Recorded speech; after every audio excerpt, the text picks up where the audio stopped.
Bom, olá, vamos dar início então ao fórum com a primeira mesa, que nós vamos tratar então do panorama do câncer infanto-juvenil, desafios e propostas. Eu vou agora, bom, primeiro vou me apresentar. Sou Celso Rodrigues, voluntário da Paz desde a sua fundação, profissional formado em publicidade pela FAAP, e atuo na Paz, atuei e atuo na Paz em diferentes áreas, como captação de recursos, Conselho Fiscal e Comitê Consultivo. E atualmente eu respondo pela presidência. Agora eu vou apresentar os nossos convidados. Dr. Sérgio Petrilli. Dr. Sérgio é especialista em Oncologia Pediátrica pela Sociedade Brasileira de Oncologia Pediátrica, a SOBOP. É membro fundador, superintendente médico e diretor técnico do Instituto de Oncologia Pediátrica, IOP do GRAAC, que é o Grupo de Apoio ao Adolescente e à Criança com Câncer. É professor titular livre-docente do Departamento de Pediatria da Universidade Federal de São Paulo, Escola Paulista de Medicina. Dr. Vicente Odoni Filho. Dr. Vicente Odoni é o responsável pelo serviço de oncohematologia pediátrica do Instituto da Criança do Hospital das Clínicas, da Faculdade de Medicina da Universidade de São Paulo.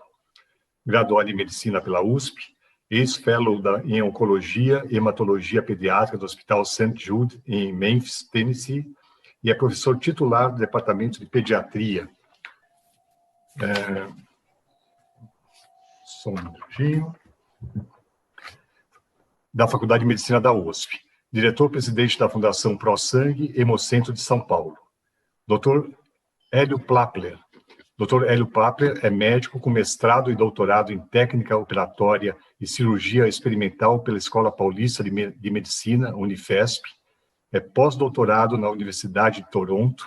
É membro titular do Colégio Brasileiro de Cirurgiões, membro e ex-presidente da Sociedade Brasileira de Laser em Medicina e Cirurgia.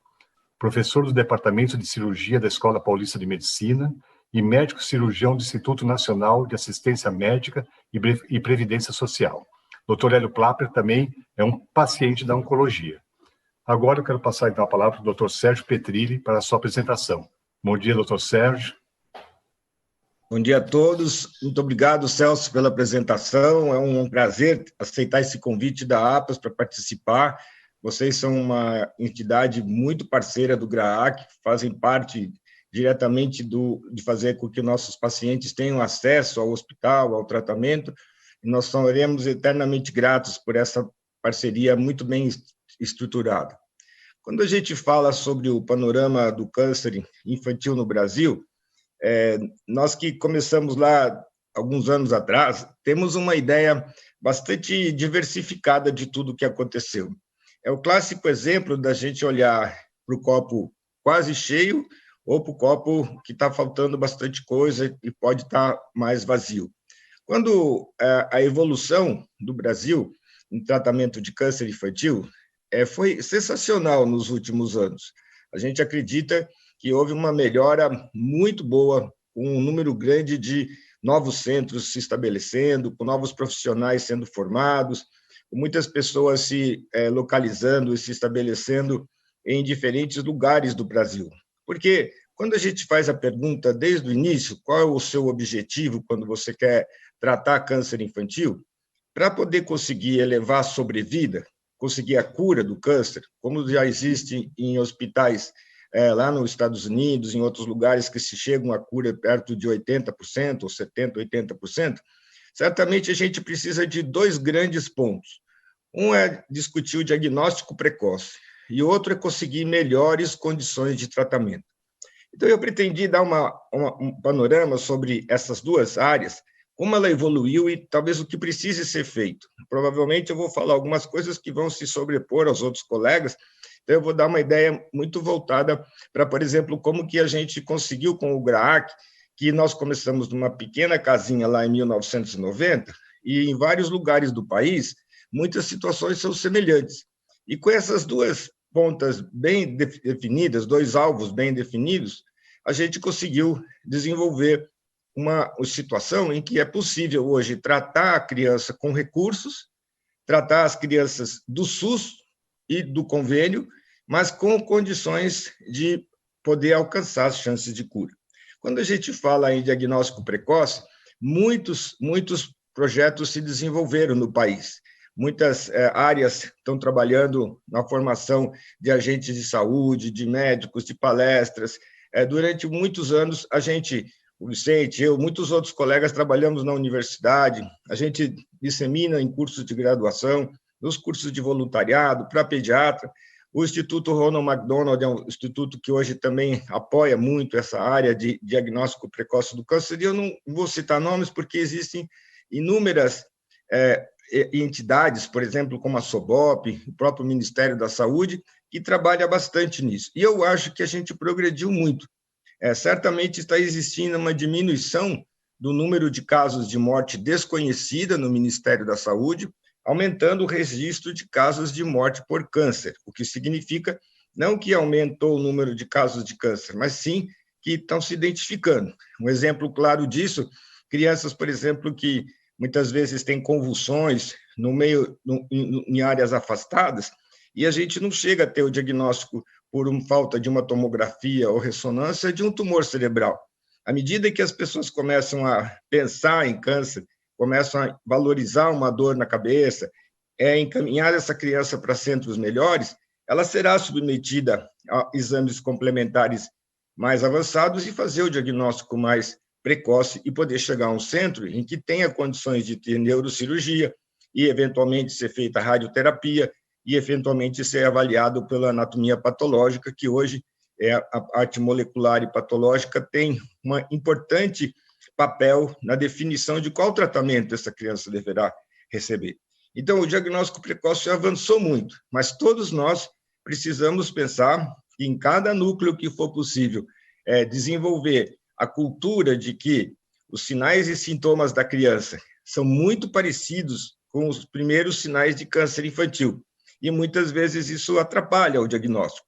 Nós temos, por exemplo, muitas vezes crianças com caroço no pescoço, gânglios linfáticos, que às vezes são confundidos com uma infecção de garganta, com uma amidalite. Nós temos crianças que têm a dor de cabeça que é confundida com problema de enxaqueca ou problema de uso de óculos.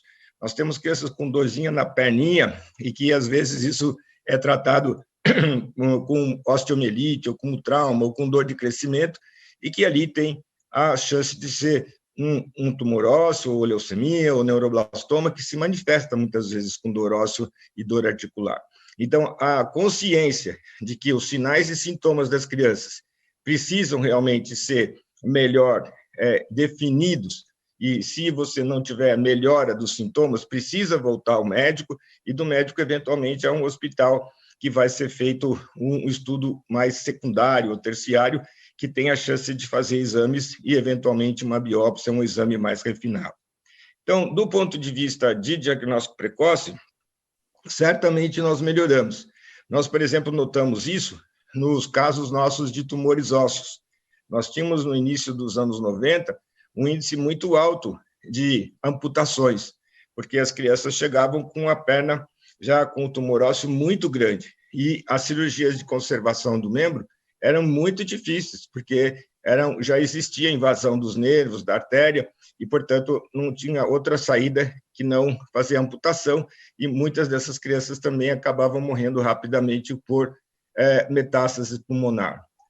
Sem falar nos anos 80, estou falando de 90 para cá, que é o período mais, vamos chamar, promissor. E hoje é possível, praticamente mais de 70% das crianças fazem cirurgias de conservação de membro. Significa que os tumores estão sendo diagnosticados mais rapidamente. E é também bonito ver que dentro do grupo brasileiro de tratamento de tumor ósseo, existe perto de 30 centros no Brasil que conseguem fazer esse tipo de cirurgia de conservação de membro, colocando próteses, fazendo quimioterapia pré-operatória, o que é uma coisa que foi muito bom quando se trabalhou em conjunto e se desenvolveu os protocolos. Quando a gente fala, então, de melhoria da condição de tratar, aí também existem umas circunstâncias muito especiais no Brasil. Nós temos alguns hospitais, que são hospitais hoje de ponta, praticamente de ponta no mundo, que fazem um tratamento bastante especializado, que tem estrutura física, tem pessoal, tem equipe multidisciplinar para trabalhar, cirurgiões, neurocirurgião, cirurgião torácico, todos voltados para a área da criança e do adolescente. Os hospitais, além de área física, a gente tem, de uma forma geral, os especialistas, temos os equipamentos e a gente tem toda uma estrutura voltada para poder tratar com medicamentos adequados, com o diagnóstico adequado. E, por exemplo, um grande progresso que ocorreu hoje foi na área, por exemplo, das leucemias, onde é possível determinar exatamente qual o tipo de leucemia que nós vamos tratar. Então, a criança chega, é colhido todos os exames, mas ela tem, desde a observação inicial da lâmina do mielograma, a imunofenotipagem, a parte genética, e hoje temos até o sequenciamento de nova geração para poder identificar genes que possam estar causando a resistência aos remédios. Então, a leucemia não se cura, porque dentro do seu gene existe um gene errado, um gene trocado, mutado, e que causa a resistência às drogas. Então, por exemplo, a gente tem lá no GRAAC a condição de fazer o sequenciamento de nova geração. E em várias instituições isso agora já está disponível. Claro que quando você pensa nesse tipo de estrutura, de ter melhor atendimento, existe uma diferença entre diferentes lugares do Brasil. Existem hospitais de câncer, em que dentro do hospital de câncer de adulto tem um serviço de oncologia pediátrica. Tem hospitais de pediatria, que dentro do hospital de pediatria tem um serviço de oncologia pediátrica. E tem alguns hospitais que se diferenciaram sendo apenas de oncohematologia pediátrica.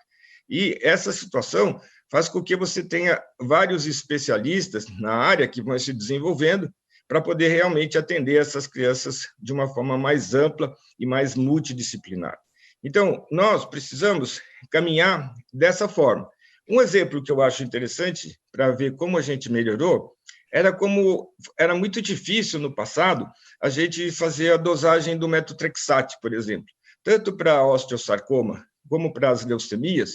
Você fazer a medida sérica do metotrexate em altas doses era muito difícil para muitos serviços. As pessoas, às vezes, mandavam por avião para outros centros, e isso muitas vezes impedia que protocolos brasileiros pudessem ter o mesmo nível de atendimento.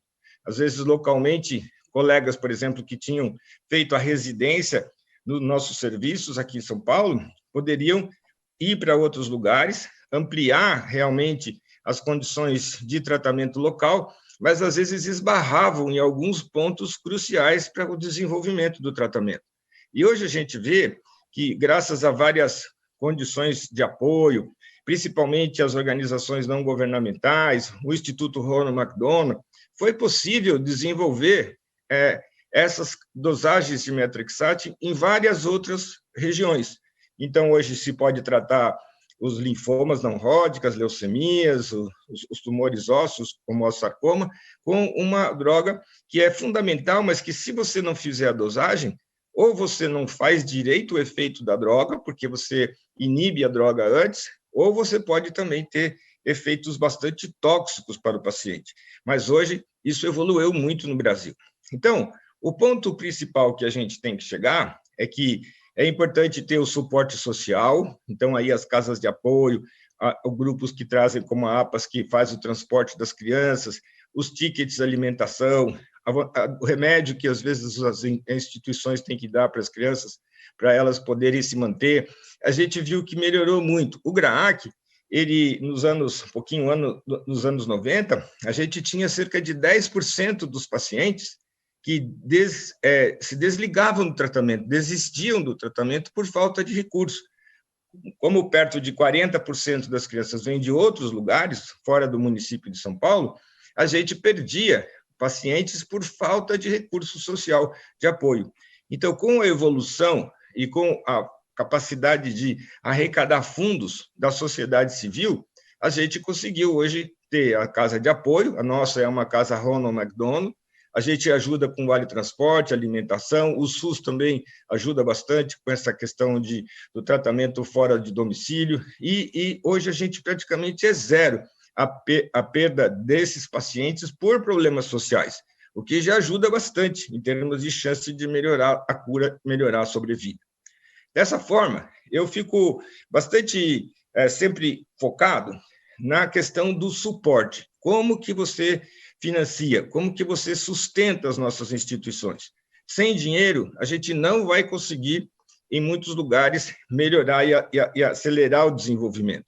Então, existe um conceito para nós bem interessante, que é assim, o SUS, ele só cobre cerca de 40% do que a gente gasta na reposição das APACs, nas reposições das internações, mas ele nos dá um fato muito importante, é o fato, se você trabalhar com o SUS e atender pelo menos 60% de pacientes SUS, lá no GRAAC a gente atende perto de 75%, 80%, nós temos o direito a ter o certificado, o CNAS nosso, e a gente tem chance de ter capacidade, autorização para ir buscar dinheiro na sociedade civil.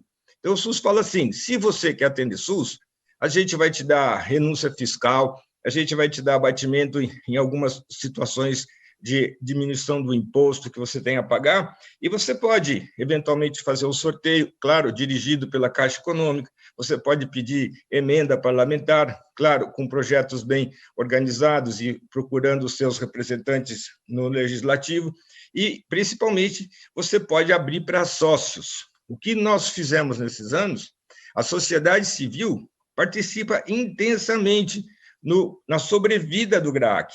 E nós temos a sociedade civil, nós acabamos montando uma área de captação de recursos bastante parruda. A Tami vai falar hoje também no seminário de vocês.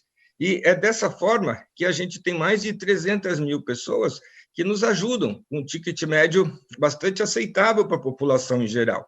Para quê? Para a gente mostrando que, se vocês, a sociedade civil, aceita ajudar a criança menos favorecida a ter chance de poder ser atendida num hospital que vai oferecer as melhores chances de cura para a criança, você ajuda um pouco. Você não é você que vai lá ajudar a criança, mas você ajuda uma instituição que seja respeitada a receber a doação e fazer com que a gente saiba poder usar isso da melhor maneira. Eu sei que hoje, ouvindo a gente, existem inúmeros representantes da sociedade civil, de todas as áreas.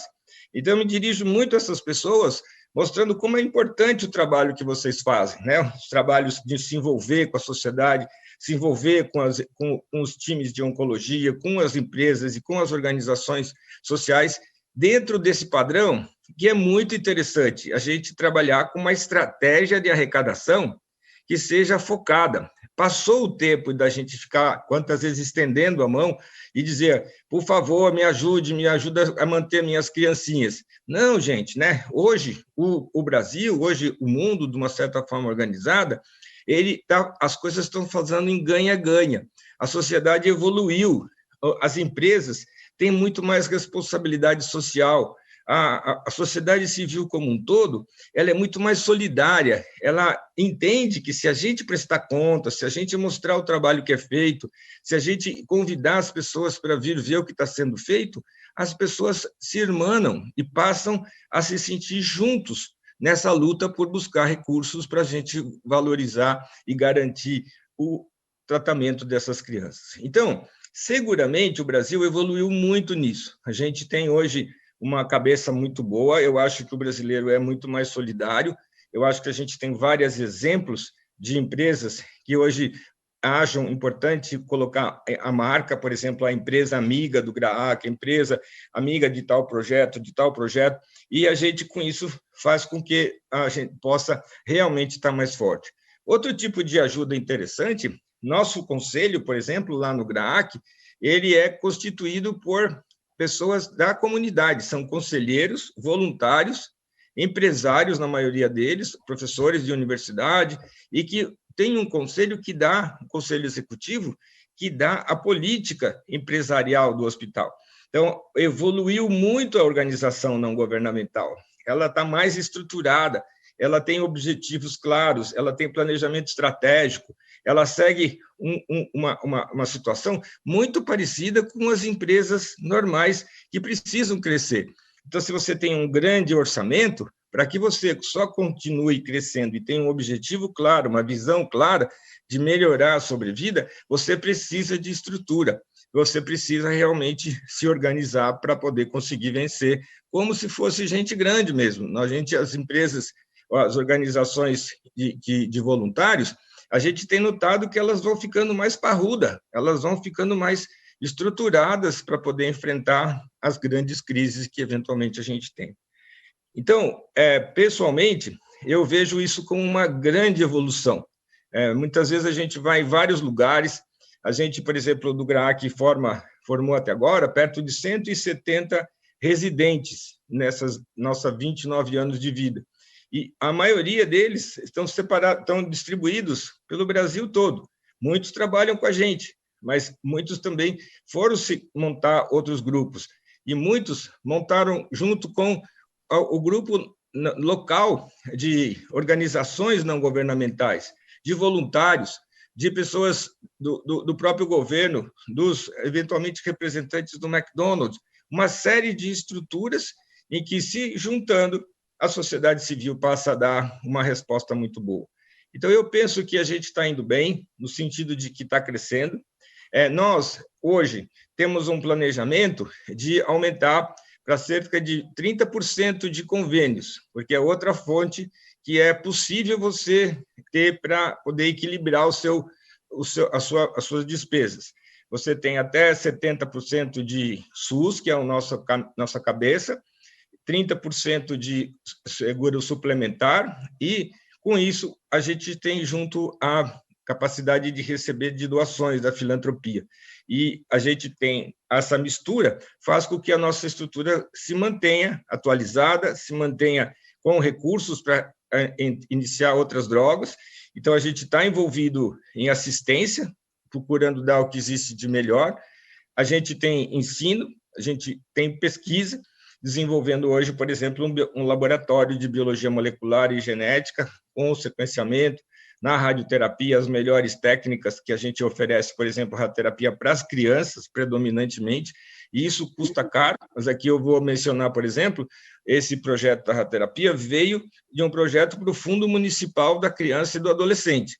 Então, a gente consegue elaborar o projeto, aprova o projeto no Conselho Municipal, e o nosso pessoal vai atrás das empresas para doar o seu imposto de renda, para poder conseguir, então, preencher aquele valor que foi aprovado e comprar a máquina.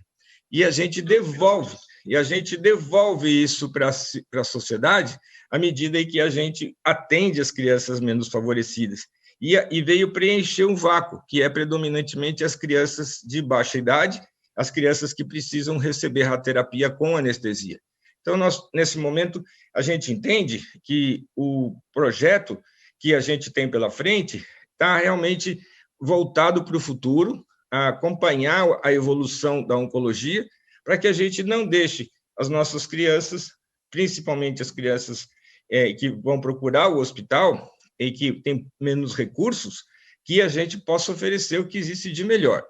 Por último, a gente fala também dos médicos e da parceria que existe dentro da Sociedade Brasileira de Oncologia Pediátrica e entre as diferentes estruturas. A gente tenta trabalhar sempre em conjunto, protocolos comuns, que se existe um líder numa instituição, um líder na outra instituição, e se trocam ideias, trocam propostas, porque essa é outra das grandes necessidades, é você trabalhar e tratar dentro de protocolos terapêuticos bem consolidados, bem determinados, porque não se pode tratar câncer cada um na sua ideia, na sua cabeça, ou pegou um artigo. Existe necessidade de trabalhar em protocolos comuns. Dessa forma, eu aproveito também para agradecer muito todo mundo que está assistindo e que ajuda, que participa, que continue se envolvendo com a causa, que eu acho que é bastante importante, e insistindo com o diagnóstico precoce, insistindo em melhorar as condições de tratamento dos pacientes, é dessa forma que a gente tem o futuro, a chance de cada vez mais colocar o Brasil, mesmo sem muitos recursos que a gente tem no país, numa área e numa maneira de poder tratar de uma forma justa as nossas crianças. Muito obrigado, agradeço muito por ter esse espaço para fazer a minha palestra dentro da APAS. Muito obrigado. Obrigado, doutor Sérgio.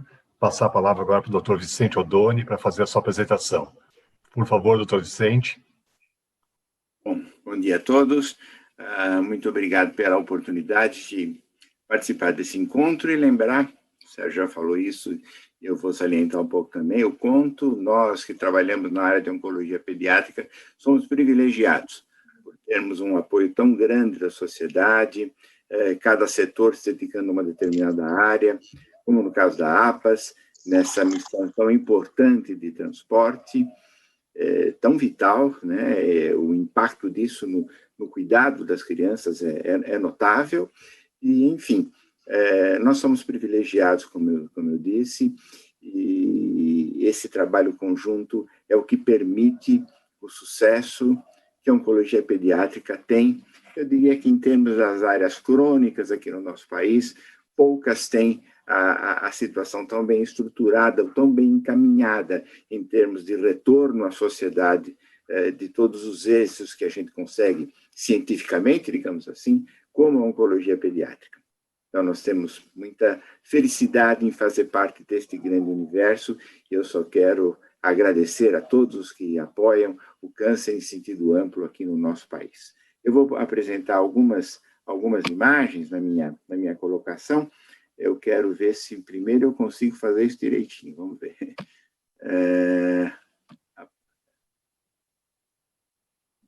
Está aparecendo aqui a minha coisa? Ainda não, né? Share screen. Apertei o share screen. Agora, eu preciso colocar o meu... Vamos ver se eu consigo. Aqui.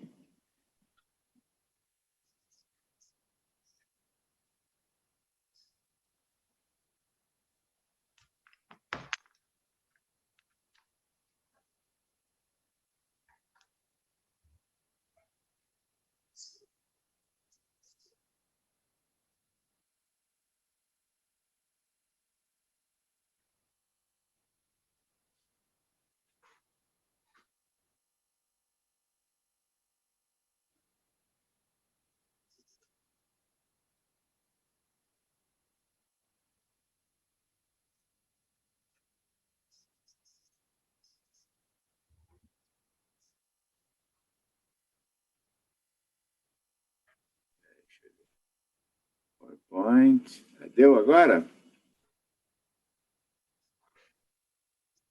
Agora apareceu? Tá. E está ouvindo a minha voz?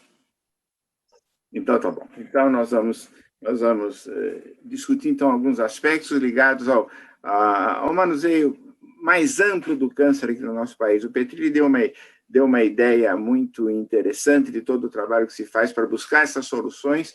Eu vou situar um pouco o problema. Talvez tivesse sido até interessante inverter a ordem, mas, enfim, não vai trazer problemas de compreensão, sem dúvida nenhuma. Em primeiro lugar, eu queria lembrar que o câncer, numericamente, o câncer infantil, pode ser até considerado como uma doença rara, né? Esses são dados do Instituto Nacional do Câncer, né? Mostrando que em 2008, entre 0 e 18 anos, nós tínhamos cerca de 10 mil novos pacientes com câncer, que correspondiam a todos os casos, a 2,8% de todos os casos de câncer que nós tínhamos no nosso país, excluindo alguns tumores, né, como tumores cutâneos diferentes de melanoma, que mostra que o câncer é predominantemente uma doença de adultos. Ele é uma doença rara em criança, mas é rara, mas ele não é menos importante. Já foi salientado que ele é a segunda causa de mortalidade, só perdendo para as chamadas causas ditas externas, né, que são aquelas que têm como denominador comum a violência, em termos de mortalidade entre 0 e 18 anos. Então, é uma situação muito importante se nós imaginarmos também que todas essas crianças então, precisam ser tratadas, os tratamentos são custosos, via de regra prolongados, muitas vezes com uma série de colateralidades. Nós estamos aí traçando um cenário que mostra que o câncer tem de ser inserido no contexto de problemas de saúde pública, sem dúvida nenhuma. O importante é lembrar que o progresso em termos de resultados terapêuticos é notável. Essa curva aí que nós mostramos dos anos 70 até o final do século passado mostra o progresso que nós estamos tendo gradativamente em termos de chances de sobrevida e de cura, mostrando que nos dias de hoje, pelo menos 75% das crianças, elas sobrevivem até 10 anos de diagnóstico, e nesses 10 anos de sobrevida, nós estamos encontrando certamente muitas crianças verdadeiramente curadas, com tudo aquilo que a palavra cura quer dizer. E o importante é lembrar também que esses dados são compartilhados pelos grandes serviços brasileiros. Nós não estamos apenas especificando dados internacionais. Eu mostro aqui na nossa instituição o que nós tínhamos em 1983, em termos de chances de cura, e como essa coisa aumentou no final do século passado para mais de 50%, e em 2003 nós tínhamos cerca de 64% das crianças curadas dentro do nosso grupo. Claro, isso é um espelho do que acontece em grandes instituições aqui no nosso país, e nós estamos atualizando esses números, eles são ainda maiores, mas isso mostra e tem um valor ainda maior se nós lembrarmos que boa parte das nossas crianças, certamente um percentual muito maior do que em outros serviços do mundo, elas chegam ao atendimento com doença extremamente avançada, o que reforça ainda mais o valor desses números que nós estamos apresentando. Muito bem. Então, o câncer pediátrico no Brasil é um problema de natureza fundamentalmente quantitativa e não qualitativa. Isso eu quero dizer com isso que a condição dos nossos serviços de levar as nossas crianças às melhores chances terapêuticas é completa. Nós temos, o nosso grande trabalho é traduzir em termos populacionais os grandes resultados que nós obtemos institucionalmente. E ainda, infelizmente, há ainda uma imensa disparidade entre esses resultados institucionais e populacionais, que vem diminuindo com o tempo, mas ainda é uma distância bastante grande, e é o porquê disso daí que nós vamos querer abordar um pouco nas próximas mensagens. Então, vamos lá. Vamos ver, em primeiro lugar, esses dados fornecidos pelo INCA, que são muito interessantes para nós, né? Cerca de 12.500 casos novos de câncer por ano, entre 0 e 18 anos, esses distribuídos por 6.200 hospitais públicos no nosso país, 2.500 hospitais privados. Lembrar que cerca de 3.800 crianças morriam ainda hoje, isso é menos, como o Petri salientou, do que ocorria, mas ainda é um número extremamente significante, morrem sem diagnóstico e tratamento. Quer dizer, isso já conta para nós de cara que uma grande necessidade que nós temos é uma necessidade de estruturação de informações, estruturação de dados, trabalhos particularmente com registros de câncer de base populacional que tenham informações mais relevantes do que aquelas obtidas com os registros de base hospitalar, mas, de certa forma, isso já mostra de cara para nós um grande problema que nós temos de abordar e buscar resolver. Então, algumas preocupações, digamos, imediatistas no tratamento do câncer. Em primeiro lugar, lembrar o custo do tratamento do câncer, e nós estamos aqui abordando situações extremamente modernas, digamos assim, que nós temos de estar inseridos. Quando nós falamos em terapêutica celular, com chimeric antigen receptor, os CAR T-cells, ou os CAR-NK cells também, e pode parecer uma coisa distante, uma coisa ocasionalmente utilizada, mas não é assim. Serviços grandes no mundo, como o Hospital St. Jude, por exemplo, estão substituindo no tratamento de suas crianças com leucemia recidivada, leucemia linfocítica aguda recidivada, por transplantes, os tratamentos de transplante de medula óssea utilizados nessas condições de retorno da doença, hoje em dia estão sendo substituídos por terapêutica com CAR T-cell diretamente. Quer dizer, é algo que nós vamos ter de estar envolvidos necessariamente. E aí a gente se assusta quando vê o custo disso daqui. Em 2014, mais ou menos na época em que isso daí começou, e esses valores continuam extremamente altos, um custo estimado de aplicação de CAR T-cell era ao redor de 350 a 400 mil dólares.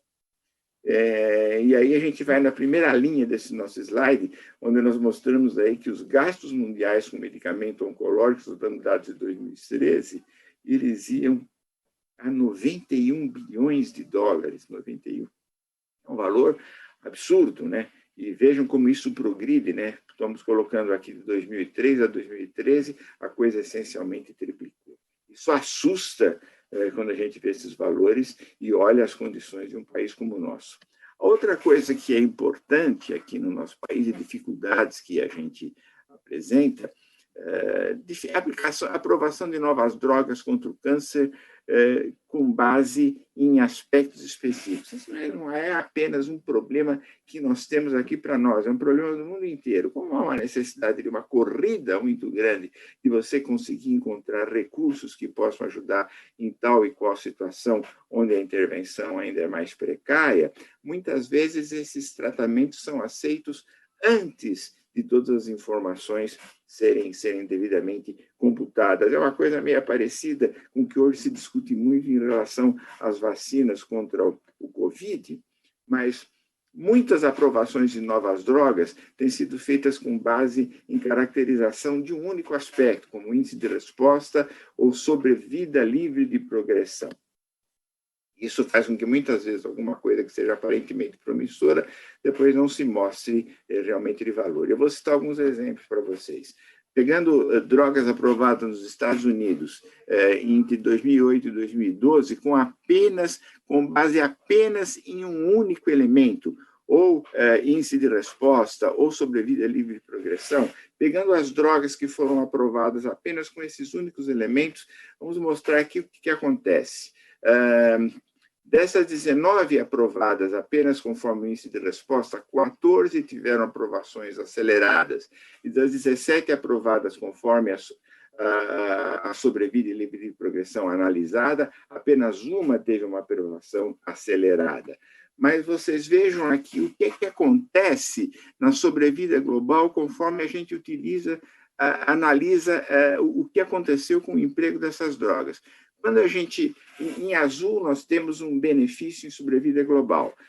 Em laranja, sem benefício em sobrevida global e desconhecido nesse cinzinha.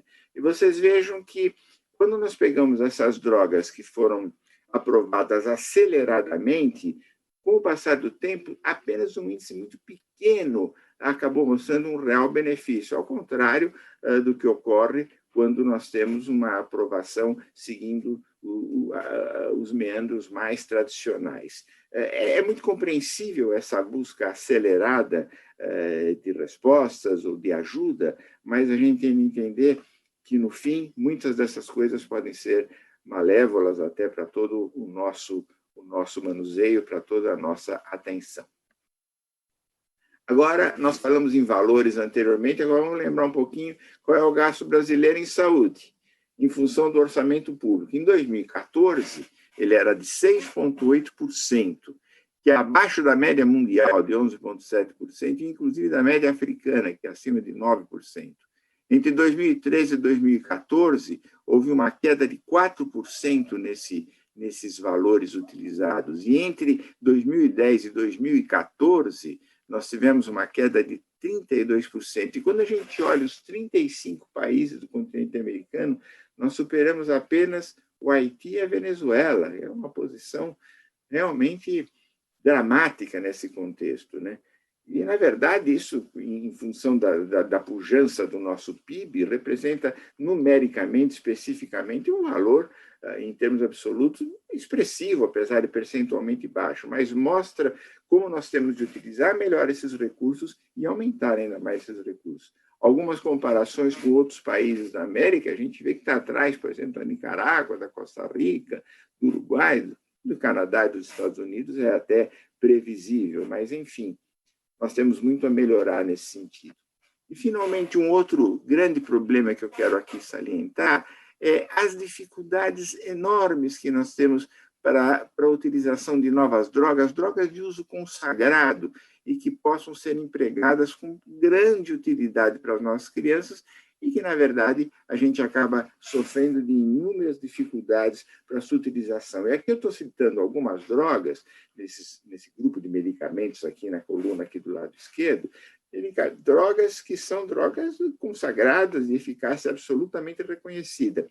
E vejam a liberação no Brasil, aqui em amarela, que a Anvisa nos propicia em termos pediátricos. Apenas 4 dessas drogas Há 2 outras que têm a liberação apenas em adulto pela Anvisa, e isso faz com que, em termos de compras patrocinadas pelo serviço público, apenas um grupo muito limitado possa ser beneficiado com isso. E isso, obviamente, vai trazer dificuldades para muitas e muitas crianças que necessitariam desses outros recursos. Então, eu vou colocar no final, para terminar essa minha exposição, as preocupações realistas que nós temos de ter em relação à melhoria da sistemática de atendimento de câncer no nosso país. Uma, eu colocaria talvez como a principal de todas, termos melhores dados estatísticos, melhores estudos de base populacional, isso é fundamental. Um incremento do diagnóstico precoce, isso é um trabalho, enfim, que toda a oncologia pediátrica do nosso país se dedica de uma maneira muito grande, o Petri salientou já isso. Estabelecimento de medidas de primeira instância garantidas. Rápido início do tratamento, uma vez estabelecido o diagnóstico e recursos clássicos garantidos. Nós temos que ter condições de oferecer às moléstias oncológicas pediátricas, pelo menos o estado da arte, no momento em que esse diagnóstico é feito, em primeira instância. E talvez as primeiras recidivas também. Nisso daí, a gente tem o valor dos protocolos, tratamentos sistematizados e estruturados de uma maneira uniforme entre várias instituições do país, e o valor do trabalho da Sociedade Brasileira de Oncologia Pediátrica tem de ser destacado nesse sentido. Ele é notável e, certamente, nesse mistério não tem paralelo aqui no nosso país. Tem de haver uma independência nacional maior no controle de qualidade, inserção e produção de novos recursos.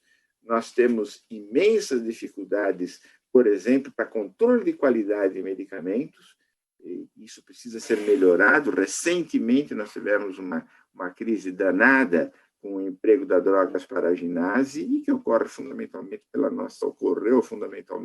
pela nossa dificuldade muito grande em exercer de uma maneira sólida um grande controle de qualidade daquilo que aqui nós empregamos. Nós temos de ter acesso mais facilitado para tratamentos em situação de recorrência ou progressão, estudos, enfim, em situações diferentes dos estudos de fase 3, e entender que isso é uma coisa que tem de ser concentrada em instituições com capacidade para realmente processar esses resultados de maneira adequada. E, para finalizar também, eu diria que uma coisa mais ampla, completando essa colocação anterior que nós fizemos, é que isso venha a permitir para nós acesso melhor a estudos fase 1 e fase 2. Facilidades maiores, além dessa visão simplesmente financeira que essa coisa possa apresentar. Com isso, eu termino a minha apresentação, agradecendo novamente essa oportunidade e esperando que a gente possa sair desse fórum com ideias, com caminhos, enfim, que possam auxiliar cada vez mais o progresso da nossa oncologia pediátrica de uma maneira nacional, digamos assim. Obrigado. Obrigado, doutor Vicente, pela sua apresentação. Eu quero passar a palavra, então, para o doutor Hélio Plapler, para fazer a sua apresentação. Por favor, doutor Hélio. Bom dia a todos, a todas. Eu vou compartilhar a minha tela.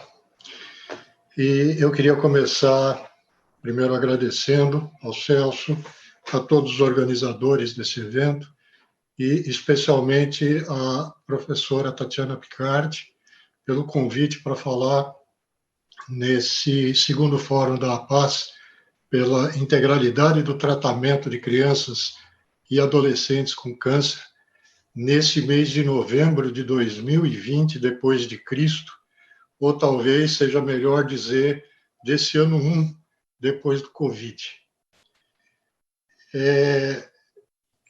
Para falar sobre desafios e propostas, o professor Petrilli e o professor Odoni já falaram dos aspectos epidemiológicos e de tratamento do câncer, e seguramente eles são muito mais competentes do que eu nisso, mas a professora Tatiana me pediu para abordar um outro aspecto, um pouquinho diferente, que eu vou tratar com vocês agora.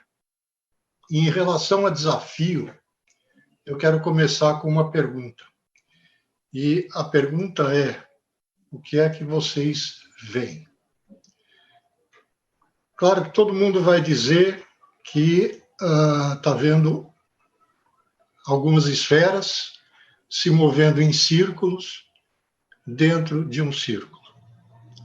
Mas será que isso realmente é verdade? O que acontece se a gente pegar uma esfera de cada vez? Nós vamos perceber que cada esfera verdadeiramente está se movendo numa linha reta. E dependendo do número de esferas, nós podemos ter um triângulo, um quadrado, ou até mesmo um círculo. Isso é só para mostrar como a nossa percepção, muitas vezes, ela não corresponde à realidade. E em relação ao paciente com câncer, principalmente o jovem, a pergunta não é o que você vê, mas a pergunta é quem você vê. E aqui eu quero fazer um pequeno reparo. Aqueles que tiveram a curiosidade de ler os prospectos do fórum devem ter notado que as minhas credenciais são Unifesp e ex-paciente. Na verdade, eu sou professor titular do Departamento de Cirurgia da Escola Paulista de Medicina da Unifesp, atualmente aposentado, mas eu não sou ex-paciente. Eu sou paciente de câncer. E é muito engraçado, pelo menos muito interessante perceber a mudança na fisionomia das pessoas quando eu faço essa declaração. Não é uma fisionomia de pena, não é uma fisionomia, mas é uma mudança que é perceptível. Agora, veja, eu não tive câncer na infância, eu não tive câncer na adolescência. A minha doença eu contraí já de adulto, aliás, bem adulto. Na verdade, idoso mesmo, né? Mas isso quer dizer que eu tenho toda uma história atrás de mim. Eu produzi várias coisas, algumas boas, outras nem tanto, mas ainda tenho coisas para produzir. Enfim, eu tenho todo um histórico que pode me dizer que eu sou uma pessoa realizada em vários aspectos. E se com todo esse background, com tudo isso, com toda essa minha história, eu ainda percebo essa mudança, essa fisionomia do rosto das pessoas, vocês imaginem isto numa criança ou num jovem, uma criança que tem toda uma aspiração, todo um objetivo de vida. Eu não gosto da expressão que tem toda a vida pela frente, porque eu acho que todo mundo tem toda a vida pela frente, isso é só uma questão de tempo, mas a criança tem aspirações, tem desejos, quer fazer. O jovem que tem a rebeldia da juventude, né? Aquela vontade de mudar o mundo. Então, imaginem esses pacientes, como eles se sentem, ou como eles percebem essa mudança de fisionomia, de postura. Então, vocês estão percebendo que eu estou falando de percepção, e que a percepção ela não é só de um lado. Existe a percepção dos dois lados, de quem cuida e de quem é cuidado.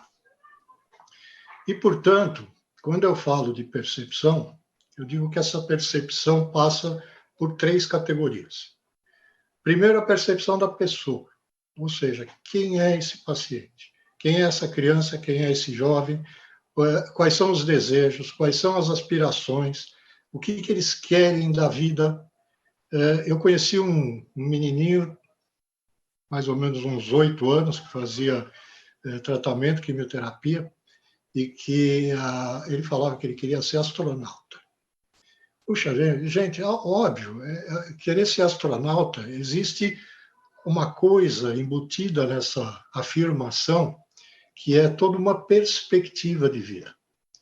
Então, nós precisamos perceber isso nesses pacientes. A segunda categoria nessa percepção é a percepção da necessidade. Quer dizer, o que essa criança, esse jovem precisa? Uma criança, ela precisa de mais carinho, ela precisa de mais apoio da família, ela precisa de um reforço escolar, ela precisa de um aconselhamento. O jovem, ele, com todos os hormônios e com toda essa vontade da juventude, ele precisa de uma orientação.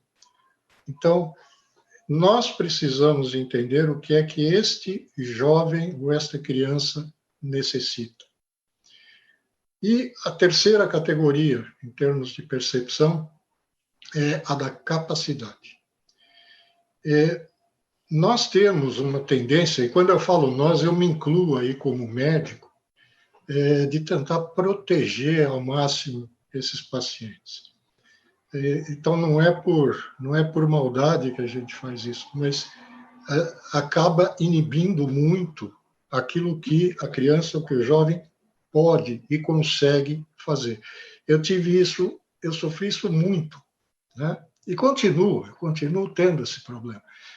Porque muitas vezes as pessoas acham que você não deve fazer as coisas.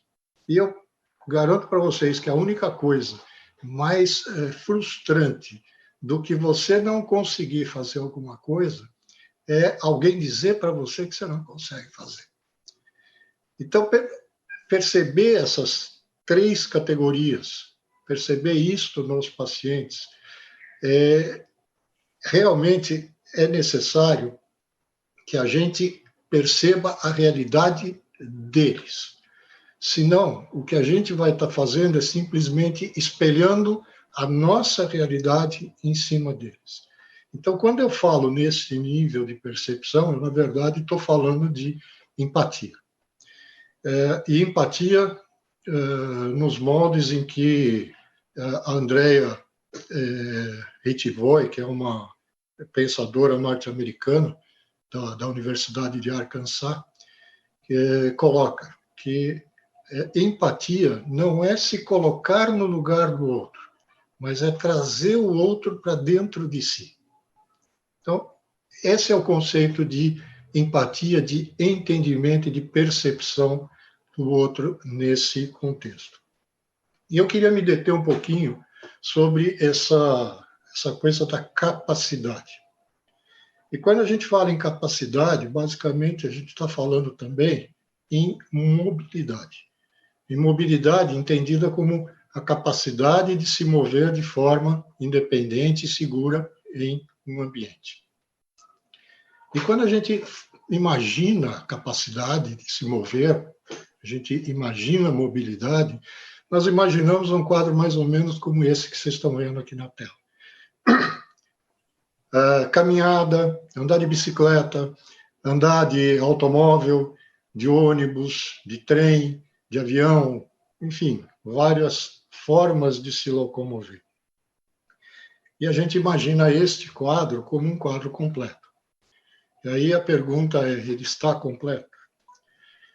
O INCA prevê uma incidência de novos casos de câncer ósseo em crianças e adolescentes até 2022 de 9 mil casos novos, com um índice de amputação que vai de 5% a 10%.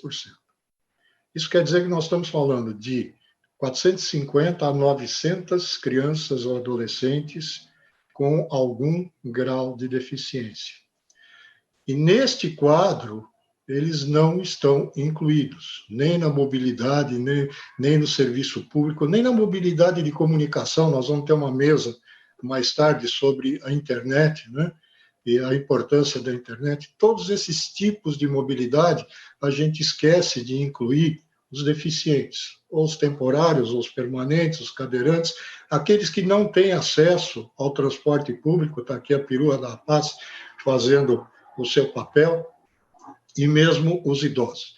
Mas este quadro ainda que a gente vê aqui é o quadro ideal, certo? Só que a nossa realidade não é essa. A nossa realidade é essa aqui. Calçadas que não têm largura nem para andar de muleta, muito menos para cadeira de rodas. Vocês têm calçadas com péssimo estado de manutenção, calçadas sem a menor condição de acessibilidade, ou situações como essa daqui, além da distância, do tamanho, as condições de preservação. E eu não estou falando só de periferia, gente. Veja aqui, uma casa dessas, com uma escadaria dessas daqui na entrada, seguramente o dono não está pensando em me receber uma visita, certo? Agora, como que isso impacta o tratamento de uma criança ou de um jovem com câncer?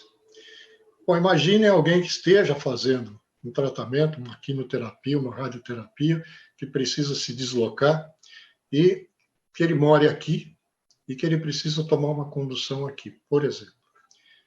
Bom, se isso aqui, pela distância, pelas condições de uso, né, de manutenção, já é difícil num dia comum, imagina isso aqui num dia de chuva. Então, o que vai acontecer é que essa criança, esse jovem, simplesmente não vai poder comparecer à sessão de tratamento, não porque não tenha o tratamento. O Dr. Petrilli mostrou bem que existe tratamento e muito bom para isso. Mas ele não vai ter condições de chegar ao tratamento. Não tem condições de acesso ao tratamento. E isso mostra que nós não estamos percebendo estes pacientes como fazendo parte de uma comunidade que deve que deve ter seus direitos de acesso ao tratamento de qualidade que hoje a gente já tem. Então, esses são os desafios.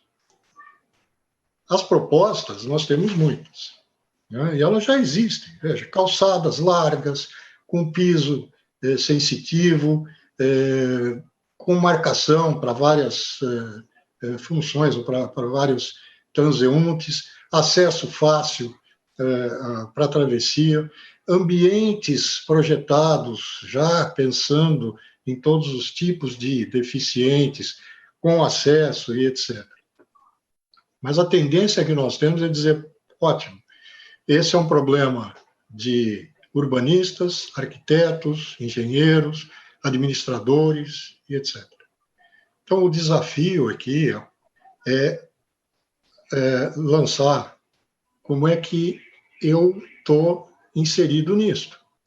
Na verdade, nós, como cuidadores, como profissionais de saúde, como empreendedores, nós temos a obrigação de pensar nessas possibilidades e levar essas possibilidades aos órgãos executores. Então, o que eu queria terminar a minha fala do mesmo jeito que eu comecei, com uma pergunta. E a pergunta é: como eu posso contribuir? Na verdade, é como eu, como cuidador, eu como profissional de saúde, eu como pessoa, eu como cidadão, eu como empreendedor ou eu como instituição, como é que eu posso contribuir para que essa população, para que esses jovens, essas crianças, possam ser percebidos como parte da sociedade e incluídos nesse processo de tratamento e de cura. Acho que o fórum ele é importante exatamente por isso, porque ele promove um espaço que permite com que essas questões sejam levantadas e que não só sejam levantadas, mas que se procure soluções que possam ser levadas para a sociedade. Acho que era isso que eu queria dizer. Muito obrigado. Obrigado, doutor Hélio. E agora nós vamos passar agora para as perguntas que já estão chegando, né? Eu tenho já pergunta para o doutor Sérgio Petrilli.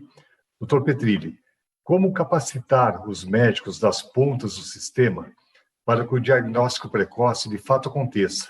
Será possível descentralizar o sistema de saúde para que os hospitais especializados se distribuam melhor? É uma pergunta bem importante, não é? Está dando para ouvir, né? Eu estou ligado. Então, porque é o seguinte, existe uma capacitação fundamental em relação à capilaridade com os agentes de saúde, as enfermeiras, as professoras. O diagnóstico precoce pode muitas vezes ser com os pediatras, e nessa situação vai haver um crescimento. Isso aí é uma suspeita de diagnóstico que vai passar para um hospital de atenção primária, onde a gente tem chance de primeiras observações, eventualmente fazer um hemograma, palpar direitinho pelo pediatra. Em havendo suspeita, essa criança deve seguir o trajeto dela até um hospital que eventualmente vai fazer uma biópsia, vai fazer uma ressonância, uma tomografia, e em seguida vai para um hospital terciário, quaternário, onde será feito o tratamento. Não está recomendado, como essa estatística que vocês mostraram, todos aí no número de pacientes de câncer no Brasil, que a gente tenha um centro de tratamento de câncer em muitos lugares. Quer dizer, existe por regiões, porque às vezes a gente quer fazer um centro muito perto de 2 centros que já são bastante avançados, e você depois perde muito esforço com o número de crianças que vão ocorrer.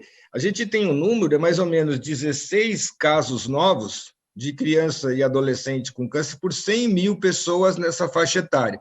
Então, se você quer fazer um número bom, é você ter, num serviço, pelo menos 80, 100 casos por ano. E se você tem 16 por 100 mil, você vê que o município, a área, ela deve ser relativamente grande. Caso contrário, vale mais a pena desenvolver no local a questão do diagnóstico e do primeiro atendimento, e os hospitais especializados e que vão fazer até o transplante, até neurocirurgia, seja localizado num hospital mais diferenciado. É mais ou menos esse o raciocínio. Localmente, importante é trabalhar mesmo, e isso está sendo feito, a capacitação do pessoal de primeira instância que vai ao posto de saúde, que vai nas regiões mais periféricas. Mas, como o Vicente falou, a gente tem muita preocupação no Brasil com esse número de pacientes que não estão ainda dentro do circuito de tratamento. Nós precisamos colocar essas crianças dentro. Por isso que a sobrevida, de uma forma geral, no Brasil, vai demorar mais para a gente sentir impacto, porque essas crianças que não estão no continuidade do tratamento, elas vão começar a entrar, e vão entrar em regime muito avançado inicialmente, para depois começarem a ser tratadas, e aos poucos nós vamos conseguir melhorar a sobrevida. Nesse momento, uma das coisas boas já existe um tratamento adequado em muitos lugares, e é isso que a gente precisa trazer para dentro. Mesmo o Vicente mostrou números, né, que no nosso INCA são discutíveis lá. Antigamente era 12.400, 12.500 casos novos por ano.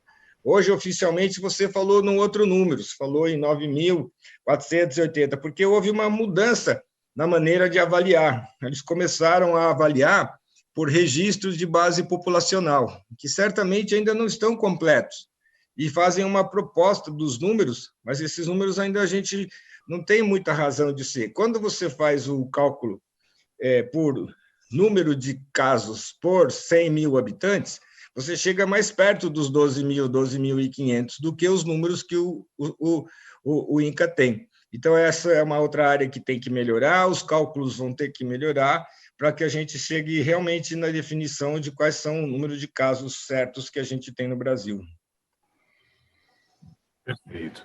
Para o doutor Vicente, doutor Vicente, bem nessa linha que o doutor Sérgio está falando, que ações estão ocorrendo para melhorar os registros de base hospitalar necessários? Os registros de base hospitalar, nós temos, de certa forma, registros bastante bem estruturados ao longo do nosso país. O problema são os registros de câncer de base populacional. Na verdade, tem muitas cidades do nosso país, eu não me lembro o número exato, mas pelo menos uns 60 registros de câncer de base populacional. 2 desses registros são os melhores, reconhecidamente os melhores, um em Goiânia e o outro em Campinas. Então, muitos dos dados populacionais que a gente utiliza no planejamento de saúde, isso é fundamental. Eu vou tratar uma leucemia, mas quantas leucemias eu vou ter no nosso país? Eu quero tratar osteosarcoma, mas quantos eu vou ter no nosso país? Eles são, de certa forma, extrapolações que vêm em função dos dados que surgem desses bons registros que nós temos em alguns poucos lugares. Nós temos de aumentar, e não é uma questão de você fazer, um registro universal, perfeito, que atinja 100% dos nossos pacientes. Nós temos de ter uma ideia precisa, numérica dos nossos pacientes, mas a sua distribuição pode ser feita com percentuais muito menores, bem estruturados, dentro de uma situação estatisticamente bem definida por todo o nosso país. Eu diria que melhorar os registros de câncer de base populacional, se eu tivesse de eleger uma grande prioridade para o manuseio do câncer aqui no nosso país, eu estou falando aí alguma coisa maior até do que a idade pediátrica, câncer sensulato, idade adulta também, eu acho que o grande ponto a começarmos seria melhorar muito os nossos registros de câncer de base populacional e termos dados estatísticos realmente fidedignos de tudo aquilo que ocorre. Isso vai facilitar um planejamento de uma maneira bastante apropriada. Doutor Hélio, que conselho o senhor daria para mães e pais de pacientes que protegem demais seus filhos com câncer? Continua protegendo. O problema não é a proteção, o problema é a superproteção. Né?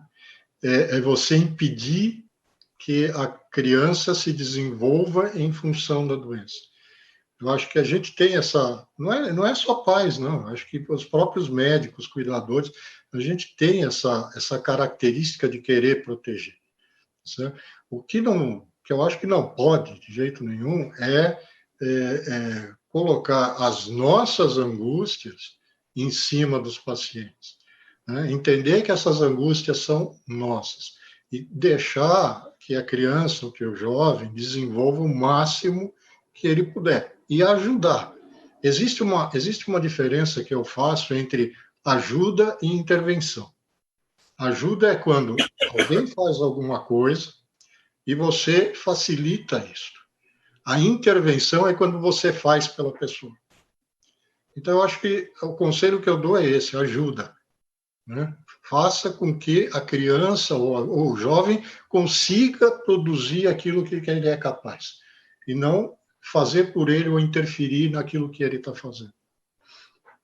Perfeito. Doutor Vicente, por que a Anvisa libera tão poucas drogas entre as existentes? Bom, é um processo muito mais demorado do que deveria ser, isso com toda certeza. Falta de recurso para uma análise precisa.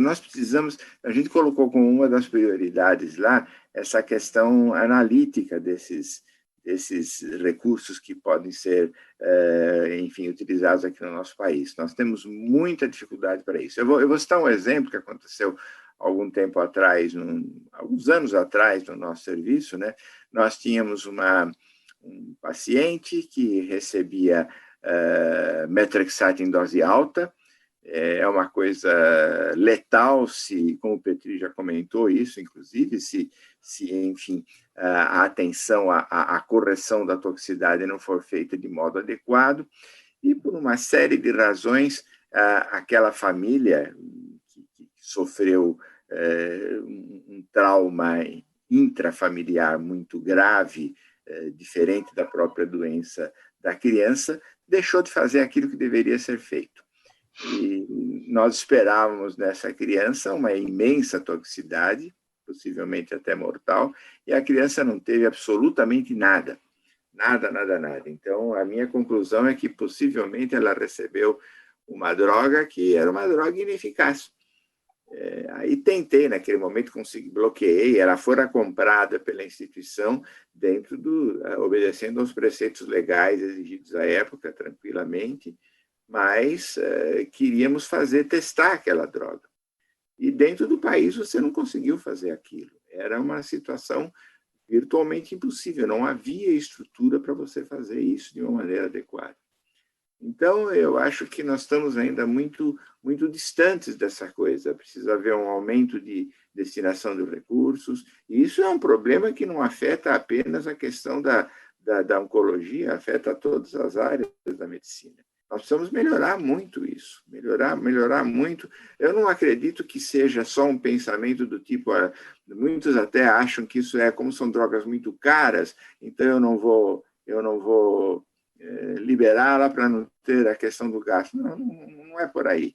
Não é por aí, até porque uma outra coisa que nós temos de estimular muito aqui no nosso país são estudos de impacto de drogas ou de recursos dentro de determinados tipos de tratamento. Quando você pega uma criança, deixa de oferecer para ela uma droga nova que poderia eventualmente curá-la ou melhorar sua condição de vida, mas você continua a tratá-la com recursos convencionais e muitas vezes inúteis, nós precisamos estruturar isso de uma maneira bem clara, qual é o nível de gasto que isso é feito. Um gasto útil potencial que não é feito e um gasto inútil real que é feito. Nós fizemos na nossa instituição uma tese nesse sentido em relação à leucemia linfocítica aguda e os dados são muito interessantes apontando nessa direção. O fato de livrar a utilização de recursos caros não significa necessariamente encarecer um tratamento, significa muitas vezes um aumento de eficiência com preservação dos recursos também. Doutor Sérgio, como o senhor avalia o papel do SUS no tratamento das crianças e adolescentes com câncer? Então, eu acho que a gente tem também dois jeitos de ver o tratamento pelo SUS, não é? A gente viu agora aí com a pandemia do Covid que muita coisa foi apoiada em cima de uma estrutura do SUS do país.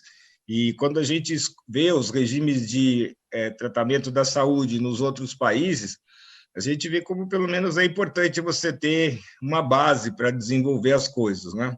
Certamente, eu vou repetir um pouquinho o que eu falei, o que é feito de pagamento para os serviços que estão tratando, a gente que trabalha junto, já vê as contas do GRAAC, por exemplo, há muitos anos acompanhando, a gente vê que a quantidade de dinheiro que vem é impossível de você tratar sem um custo, sem um valor adicional, em padrões de cura de chegar ao que precisa.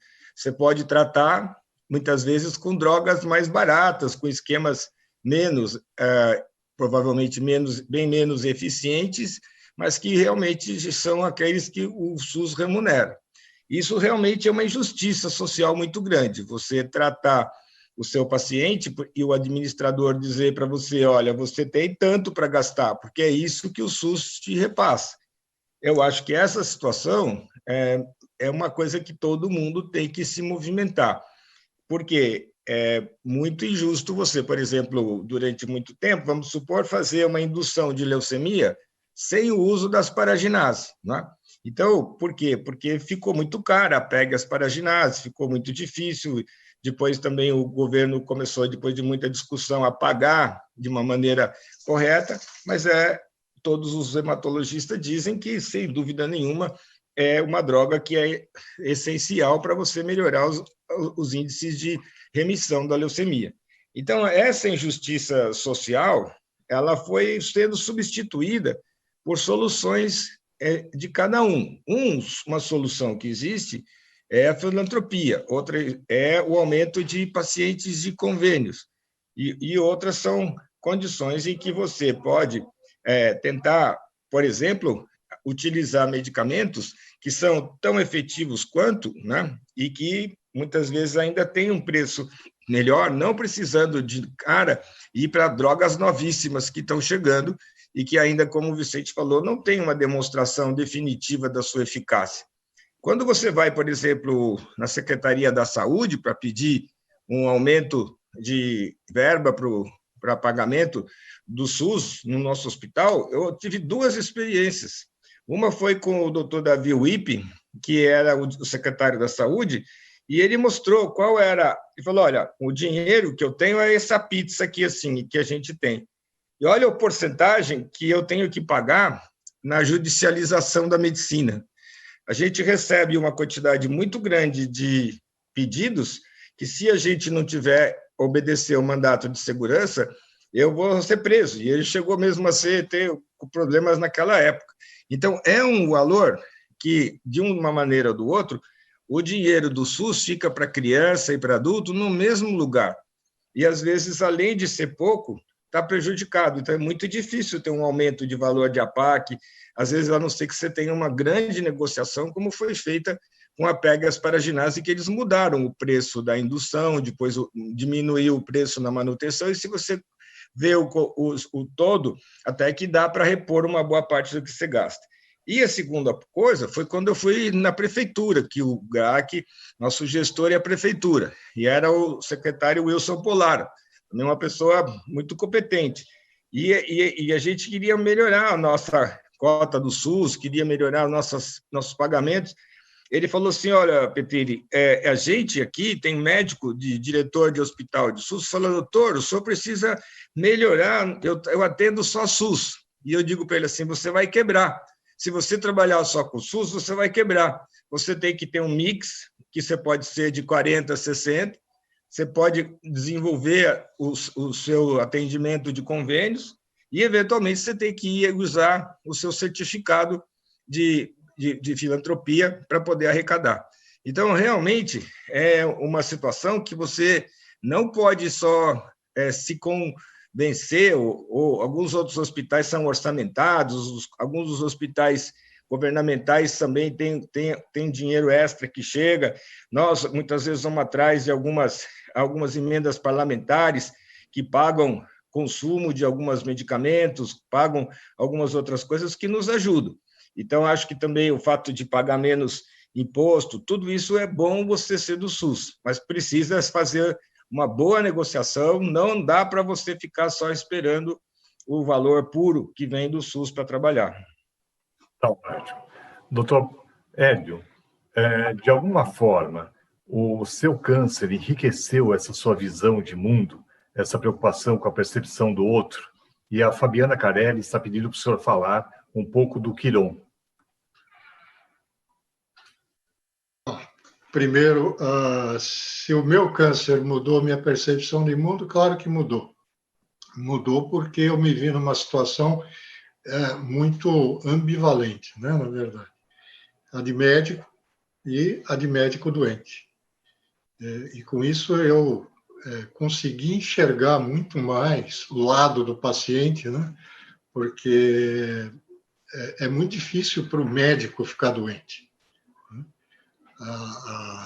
Porque ele traz o conhecimento, traz a bagagem, né?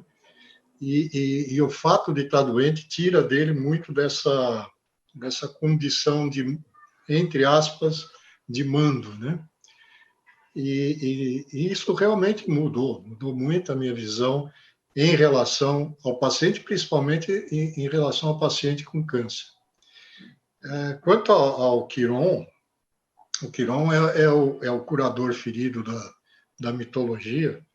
Ele é exatamente esse aspecto. Eu recentemente acabei escrevendo um texto justamente sobre isso, porque nós médicos nós somos formados sob a égide do Asclépio, do Esculápio, que é o rei, é o deus da medicina, né, e que é o símbolo da medicina. E, na verdade, o Esculápio foi condenado, ele foi morto por Zeus, por ter ressuscitado os mortos. Por que isso? Porque ele era tão competente, ele era tão hábil na sua profissão, que ele conseguiu ressuscitar os mortos. E isso foi o pecado da híbris, né? Exceder a sua condição humana. Eu vejo muito isso na medicina, né? Principalmente hoje, que é uma medicina altamente tecnológica, que afasta muito o médico do paciente, às vezes afasta também o paciente do médico, essa coisa do esculápio. Então, o médico ser muito competente, muito técnico, muito capacitado, mas esquecer um pouquinho essa condição humana, né? Que é o que o Quirón tem. O Quirón é essa ambiguidade. Ele é um centauro, quer dizer, meio homem, meio cavalo. Eu brinco muito, que a parte homem, né, o humano, a parte cavalo é o médico, mas ele traz consigo essa ambiguidade. Então, eu acho que os nossos alunos hoje, os nossos formandos, eles deviam ser formados muito mais sob a égide, sob o signo do Quiron, do que sob o signo do Esculápio, né? Quiron foi professor, foi médico, curador, foi filósofo, foi artista, foi tudo isso. Então, eu acho que o médico humano, o médico humanista, ele deveria ser formado nesse espírito, coisa que hoje a gente perdeu um pouquinho. A gente está tentando recuperar isso de várias maneiras. Quanto hoje é destinado do governo à saúde e quanto disso vai para o desafio do câncer? O que seria o ideal? Eu não vou saber te dar esses números precisos, não sei se o Petrilli sabe isso, exatamente o que nós temos em termos dessa distribuição toda. Mas o que a gente teme é que a distribuição seja inapropriada, né? Quer dizer, pior do que você ter uma quantidade de recursos que seja aquém do desejável, enfim, insuficiente, etc., você ter em cima disso uma distribuição totalmente inapropriada também. Eu não sei responder numericamente esses dados que tem e na verdade, o que eu acho é que antes de nós passarmos por um aumento de recursos, nós temos de responder aquelas perguntas que nós colocamos lá.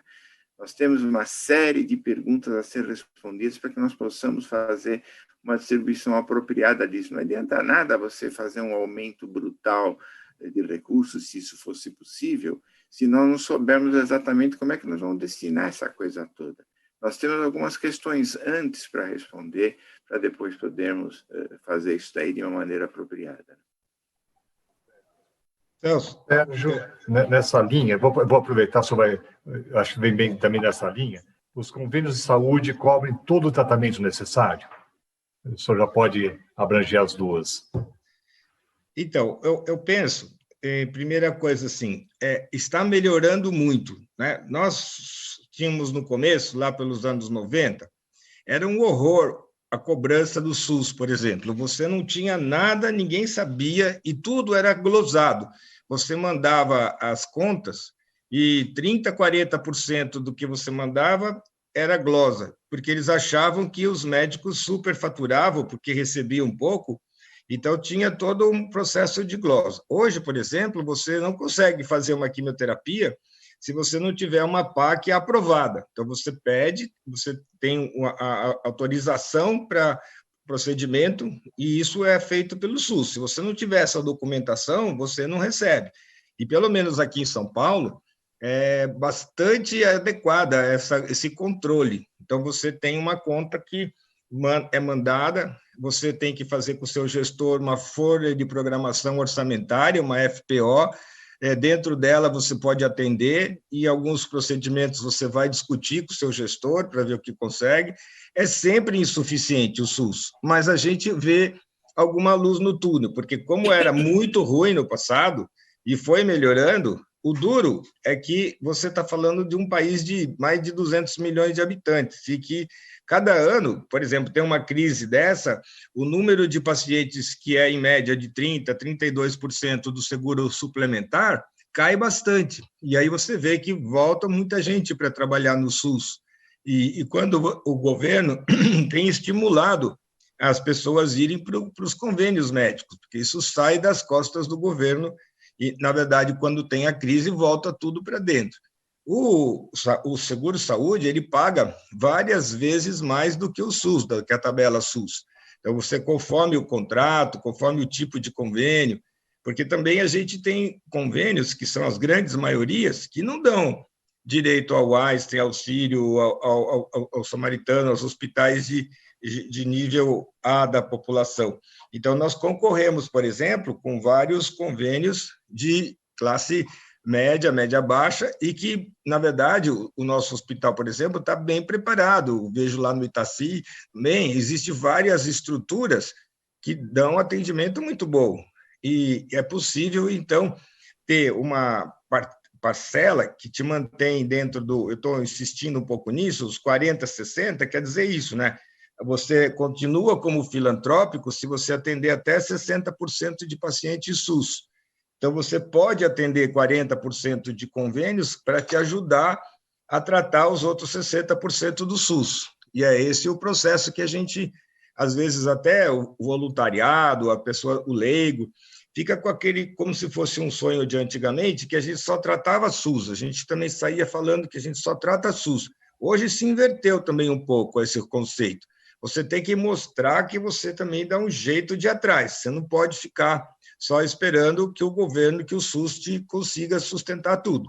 Então, é esse o grande desafio. É como, ou você é orçamentado, tem algumas estruturas governamentais, ou você trabalha por planilha com a prefeitura, com o seu gestor, e tem que desenvolver o restante da sua estrutura para acabar levantando o dinheiro para cobrir as suas dívidas. Mas nós temos um plano, acho que é bem interessante, de melhoria. As coisas estão começando a ir para frente mesmo, tá certo? Eu só queria dar um palpitinho só, gostei muito do que o Hélio falou, não é? E a gente tem esse texto que é a palavra que eu descobri para poder falar sobre comiseração, né? Que é, na verdade, a sensação pior que o paciente ou a família tem é quando sente que alguém tem dó do paciente ou dó da família, né? E é essa sensação que a gente estimula muito, principalmente a vida inteira. Eu trabalhei muito com adolescentes, né? Por causa também de tumor ósseo, essas coisas, e é ali que você percebe como é importante você cutucar o doente, você tratar ele com desafios, mexer com ele, como na verdade não é? Eu acho que essa é a sensação importante, de perceber que as chances de cura são grandes. Esses pacientes têm muito do tempo, e eu acho que está existindo muito isso, né? Melhorou muito esse conceito com o passar do tempo, e eu vejo que hoje, com as campanhas, com a conscientização sobre o câncer infantil, sobre essa questão do planejamento de cura, e principalmente o voluntariado, as pessoas da sociedade civil que ouvem, que vêm, que convivem muito com essas famílias no dia a dia, elas ajudam muito a disseminar esse conceito, além do pediatra, além dos professores, toda a sociedade civil, já que, como foi dito, é a primeira causa de morte relacionada às doenças. A segunda, se você colocar a parte de violenta, morte violenta. Então, e isso aconteceu não porque a gente mudou, é porque diminuíram as mortes por problema respiratório, por meningite, por diarreia, que foi uma evolução grande da saúde brasileira, né? Então, a gente vê que, como um todo, a sociedade e a criança no Brasil está sendo melhor tratada, vacinação, aleitamento materno, vacinas, e fazem com que a mortalidade geral caia, e o câncer hoje passa ainda a ser uma doença que tem muito significado, como nos países mais avançados. A Vanessa, que é mãe de paciente, ela pergunta, doutor Hélio, fala-se muito em câncer de mama, próstata e outros. Por que o câncer infantil ainda é considerado um tabu? Eu não sei responder isso objetivamente, mas talvez eu possa responder subjetivamente. Acho que é muito difícil para qualquer um que tenha criança ver uma criança doente de qualquer forma. E principalmente ainda com câncer, que é uma doença que ainda em grande parte das vezes é uma doença que, se não mata, ela acaba, como é que se diz, tirando a capacidade da criança de ir para frente. Ela restringe muito a criança. Então, é muito difícil, realmente, a gente ver e entender uma criança, principalmente se é uma criança que a gente conhece, uma criança chegada a nós, é muito difícil ver isso. Eu vou ser muito honesto. Eu, quando estudei medicina, eu tinha para mim que a única coisa que eu realmente não ia fazer como especialidade era pediatria.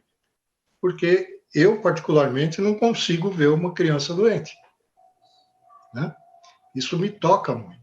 E ver uma criança com câncer, ver uma criança que você, até que, mesmo que você não mostre, você sabe que essa criança tem um futuro muito reduzido, vamos dizer assim, pelo menos era assim até algum tempo atrás, é muito difícil. Então, ainda é um tabu, porque a gente tenta se afastar desse sentimento negativo que a gente tem. Não é a criança que tem esse sentimento negativo. Somos nós que temos. Por isso que eu falei que percepção não é a gente espelhar a nossa angústia em cima do paciente. Perceber o paciente é trazer esse paciente para nós. Bom, doutor Sérgio Petrini... Celso, Vicente, acho que não vai deixar o Hélio sair dessa aí com essa última palavra, não, velho. Pode mudar a sua opinião, viu? Pode mudar. A gente já está no outro... a gente já está no outro mundo, cara. Não tem essa, não. Você fica aí com os seus velhos aí, que nós aqui mudamos muita coisa. A gente gosta de falar que mudou a cara da doença. Além de ter muito mais chance de cura, as crianças vão para a escola e vão fazer quimioterapia, as crianças têm um tratamento absolutamente livre de fazer um monte de coisas. A gente entende que tem muitos hoje que encontram com a gente em empresas. Outro dia eu fui no fórum, tinha um juiz, chegou para a gente e falou: ué, você não é o Sérgio? Então eu sou fulano, que você me tratou há 20 anos atrás, entende? E o cara é juiz, vai tocando a vida, né? Então eu vou deixar essa mensagem, assim, acho que o Vicente deve dividir a ideia de que a gente tem muita alegria hoje, a perspectiva futura, e eu não acho que é mais um tabu, mudou muito, acho que a gente hoje gostaria que a doença mudasse de cara. A gente está enfrentando de frente e as famílias estão muito mais confiantes. Eu acho que é isso que a gente queria deixar como última lembrança, tá bom, Léo? Não, eu acho que você está perfeitamente correto. A minha resposta foi só em função de por que a gente não médico, a gente digo população, né? Por que a criança, o câncer da criança ainda é tabu? Exatamente porque eles não sabem disso. Muita gente não sabe disso. A gente, como médico, sabe, né? Mas muita gente na população não sabe. E ainda tem essa ideia de que câncer é a doença que mata. Tem gente que nem fala câncer, Petrini. Não consegue falar a palavra câncer, fala doença ruim, fala aquela doença, e não consegue pronunciar a palavra câncer. Eu acho que, óbvio, com o tratamento, com o que todo mundo está fazendo, isso mudou muito, mudou mesmo. Agora, ainda existe essa percepção, né? E eu acho que é isso que nós temos que brigar, por isso que eu acho que o fórum é importante. Nós temos que brigar para levar isto que você falou, que é totalmente correto, levar isso para a população, levar isso, inclusive, para as autoridades, né? Para levar para quem realmente tem o poder de difundir isso muito mais do que a gente, né? Mas me permite só, agora, muito rapidamente, existe um conceito histórico nessa história, que eu vou até comparar, por exemplo, com uma briga, com uma guerra. Desde que o ser humano existe, como é que são feitos os conceitos de guerra? Eu vou matar o meu inimigo, mas eu vou preservar a minha vida. Eu não vou morrer. De repente, você vem algumas situações atuais, enfim, com religião, tudo envolvido no meio, onde o conceito é diferente. Eu morro e que morro o outro também. Morrer deixou de ser importância. Então, a gente o mundo não sabe lidar com isso. Por que o mundo não sabe lidar com o terrorismo de uma maneira apropriada? O terrorismo que leva isso em consideração. Porque nós temos séculos e séculos habituados num outro tipo de conceito. E com relação à criança, talvez, desde que a gente põe o pé nesse mundo, né, a gente aprende desde o primeiro instante que nós vamos embora, nossos filhos vão ficar, etc., ou meus pais irão e nós ficaremos, etc.